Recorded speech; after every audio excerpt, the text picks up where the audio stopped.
Rebonjour, aujourd'hui ça va être l'utilisation du Trusquin universel à vernis, c'est son nom. En anglais on appelle ça un high gauge, donc utilisation du Trusquin. Première vidéo, je vais en faire deux pour les besoins de la cause. Donc ça ressemble à ça un Trusquin, on va sur une table, dans l'industrie on va utiliser un marbre de façon à ce que la table soit le plus droit possible. Pour nous, on travaille avec des tables en bois. La précision qu'on a besoin n'est pas vraiment très grande. Donc, on va utiliser ça sur une table en bois.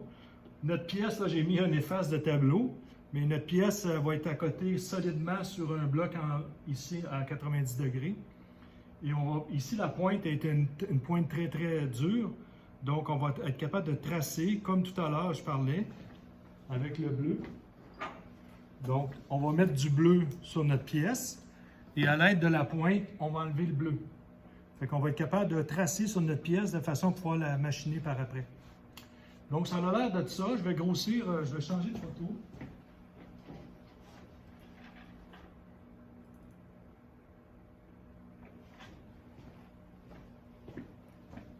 Donc, lorsqu'on grossit, ça donne ça.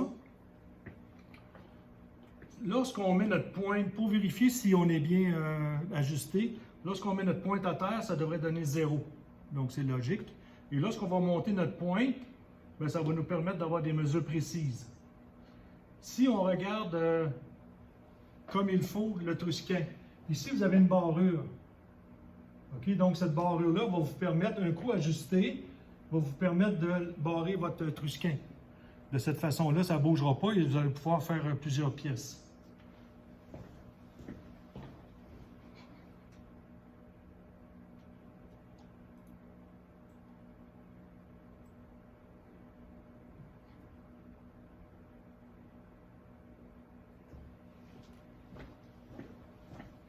Donc, la barrure est ici.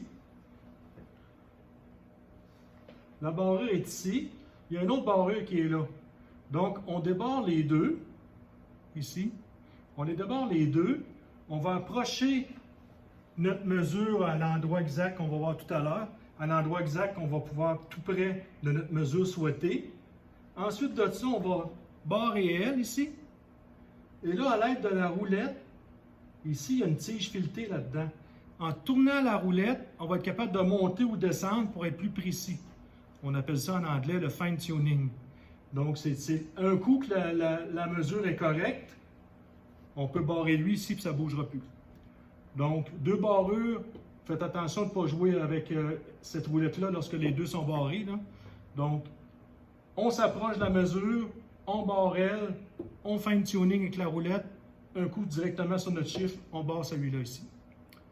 C'est bon, c'est la façon d'opérer. De toute façon, je vais faire des démonstrations en classe, mais j'aime autant vous préparer un petit peu à l'avance. Donc, ça a l'air de quoi? Ça a l'air de ça. Donc, ici, l'origine, c'est lui, ici, c'est 0. Donc, de l'autre côté, vous avez 3 pouces, 3.2, 3.025, c'est 0.50, excusez, il y a une erreur. 3.7 et ainsi de suite, 3.250.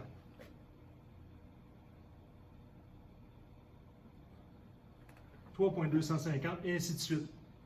Donc, si là, présentement, on serait ajusté à 3.025. Ici, pourquoi? Notre origine est là. C'est le 3 pouces. Donc, le 3 pouces, il est là.